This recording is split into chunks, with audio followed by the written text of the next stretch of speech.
Can you guess the first Nintendo Switch game to be published in 2024? We've seen a bunch of them in their directs and trailers. Do you know what it is?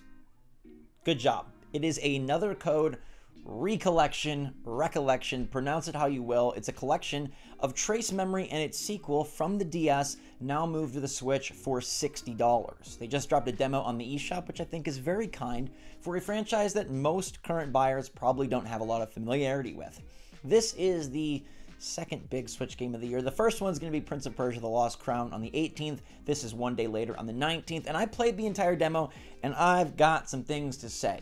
Because I love that Nintendo is bringing back some niche franchises and exploring genres that don't typically get a lot of love. Home consoles don't really see these more plotting, narrative-based, puzzly exploration games where you're trying to uncover why your dad left you when you were a little kid. You thought he was dead, he's still alive, and now you've landed on this mysterious island with a mysterious mansion, and you and your ghost buddy are going to figure out what exactly went down and what's going on now. It's a mystery game. It's a visual novel, but with some puzzling aspects, and in their sort of recollection, their remastering remake, they flipped the perspective from a top-down perspective to a behind-the-shoulder camera perspective, and the graphics honestly are the first standout. They look really, really nice, and I think the aesthetic and style of this game by itself is really great. But then in comparison to the DS version, it's such a nice upgrade. It really looks like they put some TLC into this. They wanted the characters to shine, they wanted the dialogue sequences to shine, they wanted the puzzles and environments to look really nice. It's a really pretty game with a calm mood, and I think it's just like, it's not a cozy game by definition, but it's cozy in the sense that, like, settle down with this mystery and enjoy, and then you got two games, one previously not released in North America. There are, though, some issues, and my biggest problem with this game is going to be the price point. And I want to hear you guys weigh in the comments down below, but like, I am really confused by this, and I think it's something that it puts fans and Nintendo Switch owners in a really difficult spot. Nintendo has put us between a rock and a hard place, because on one hand, we want to support the things that Nintendo is bringing to us that are from less popular franchises. Like, it's not like Trace Memory sold 20 million copies or anything, but at the same time, their desire to charge full price for a game that, yes, it's two DS games, but that should still be like $60. And yes, they've done some work on them, but they're not factoring in that these games are old games and maybe should have a discount. But what I factor in is the camera movement and the way that this game does feel antiquated. Now look, it's not a genre complaint, it's straight up the way that they have brought this forward. The camera moves so slow. There is an early game staircase after you land at the dock and are approaching the island, and it is nightmarish to turn. Your character, I know they switched perspective and that was probably wonky for the code, but your character moves faster than the camera can move, meaning you're going to be turning and facing the other way on a switchback staircase faster than the camera can turn. And I'm telling you, despite Nintendo's desire and usual commitment to polish, this camera is not up to par. This camera is very, very slow, and this camera does not feel worthy of a home console $60 game. I'm not going to be somebody that says we need 5 million explorable areas like Avatar: Frontiers of Pandora from Ubisoft. I'm not going to say we even need a massive Hyrule with 3 different layers like in Tears of the Kingdom. Nintendo has proven that you can take genres from the past and excel, making them phenomenally evolved and still charge full price. Super Mario Wonder is a great example. Metroid Dread is another.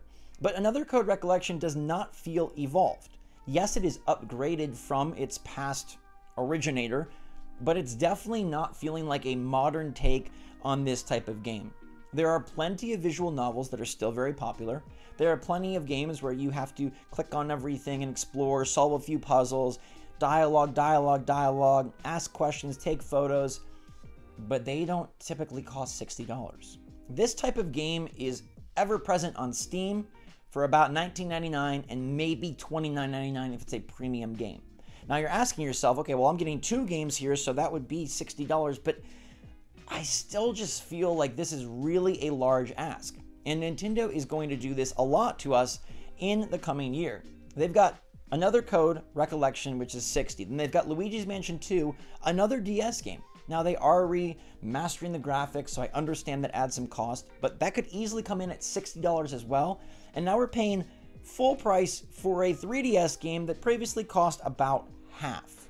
Again, you can argue, well, they've made upgrades, they've made additions, but I'm just not really buying it.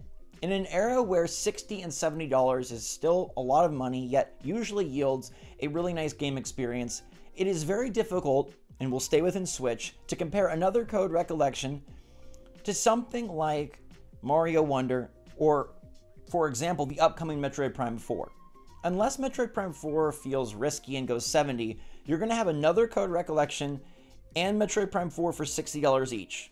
One is, by all accounts, a very hugely developed, massively modern Metroid game in 2024 for $60, and one is a sort of touched up, Switch perspective, slow camera version of a DS title.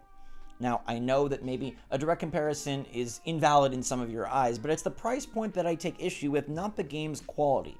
No matter how quality this game is, I feel like another Code Recollection is A, doing a disservice to itself by coming out at full price, and B, doing a disservice to fans by saying, if you want to support this franchise, this style of game, Nintendo bringing something from the handheld to the home, you're saddled with paying full price. And this is also one of the dark sides of Nintendo combining their ecosystem, right? One thing that we love about the Switch is that they combine handheld pillar and home console pillar. And that allowed Nintendo to focus their development efforts onto one platform and bring consistent, regular, high-quality releases from Nintendo themselves. And it's worked wonderfully. We get so much more output now that we're not splitting between 3DS and Wii U, or Wii and DS, or yada yada, Game Boy and freaking N64. I love that they did that, but it allows for some of these franchises to come over. At the same time, Nintendo demands that they cost full price. It's interesting to me that new games like WarioWare have experimented with the $50 price tag, whereas a collection of DS games, by all accounts, much older, and having a price deflation over time, is going to be full price. Now, there's a portion of people that will argue, well, getting these are hard. This was the argument of Super Mario RPG. Like, wow, Super Mario RPG is like so much money to buy on Amazon or to buy on eBay, you know, used copy. And that means that this $60 Mario RPG is a great value. I'm not even going to touch Mario RPG because I think that is a really fun game, and I know it's been something that lots of fans have really wanted to get for a while, and price has kept it not possible. I blame Nintendo for that, by the way, not any of the fans wanting it, or even any of the resellers. I mean, get your buck for your rare game. But when we're doing this and bringing these types of games forward, I think there's a bit of a difference between Mario and another Code.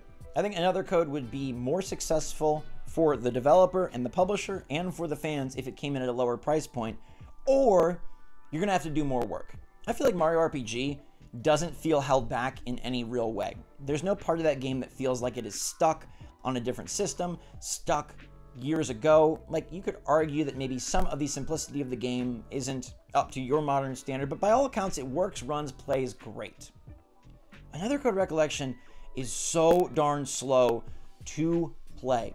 Not only does your character have an issue with turning versus the camera, but there's constant interruptions, and those interruptions seem to be slow. Even if you set the game to auto run, the dialogue to autoplay, it takes a bit of time, and there's a brief pause in between getting a new question you can ask and then asking that question. And every time you walk up to something, yes, we get to control the character directly, and we're in a third-person camera angle, which I massively prefer to the top-down, but it stops. Look at the scene. Go back to the character. Oh, something was rustling. Oh, go back to the scene. Go back to the character. There is so much plotting and pausing. This game does feel like it is definitely birthed on the DS. And I feel like for it to get the $60 upgrade, the $60 price point, we're going to need more of a remaster and less of a recollection, because this sure does feel like it used to feel. And games of this ilk are fine to be slow. I'm not arguing that it should be faster, although the camera absolutely should be improved. But the pacing-wise, like, that's just genre preference. That's just designer intent.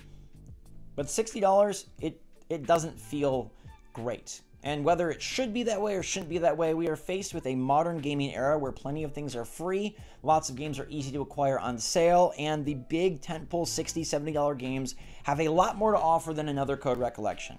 And so I take issue with this first release of 2024, not because it's a bad game, but because I don't want to pay $60 for it. I'm actually intrigued by the mystery in Another Code Recollection. I'm intrigued by the puzzle design in Another Code Recollection. I'm intrigued to experience this franchise that I never played on DS, but is now given another chance, another breath of life in 2024, but I don't want to pay full price for it. When my $60 could go to a brand new game, like I hypothesized in Metroid Prime 4, or it could go to Paper Mario and the Thousand Year Door, which seems like it is going to be very tight and crisp and not saddled with some issues that feel quite antiquated, or because I have other consoles and I have a computer or a Steam Deck, I can take my $60 and get 4 visual novels probably, or 3, depending on if they're on sale or not. I know there's a bit of a Nintendo tax because they view their games very evergreen and their first-party titles are always going to come out at a high price point, but I do feel like in the 7th, 8th year of Nintendo Switch, when we're porting over DS, 3DS handheld games, despite the unification of the platforms being brilliant, I do think the price point is ugly. And I think there needs to be better consideration from Nintendo for the games itself and for the buyers, the fans, us, to say, hey, this is an old title, we're still bringing it back, we're putting some development effort into it, no doubt, but we're going to charge $39.99.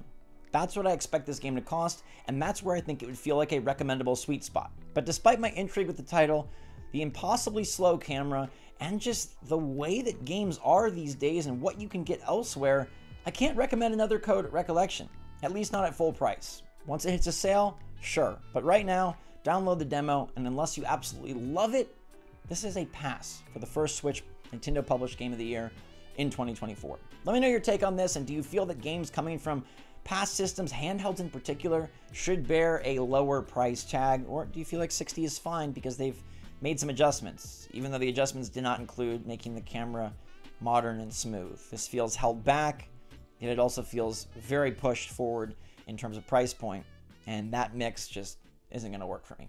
Anyways, let me know your take. Thanks again for watching. Stay safe, stay healthy, stay happy, stay positive out there. Love you lots. SwitchForce out.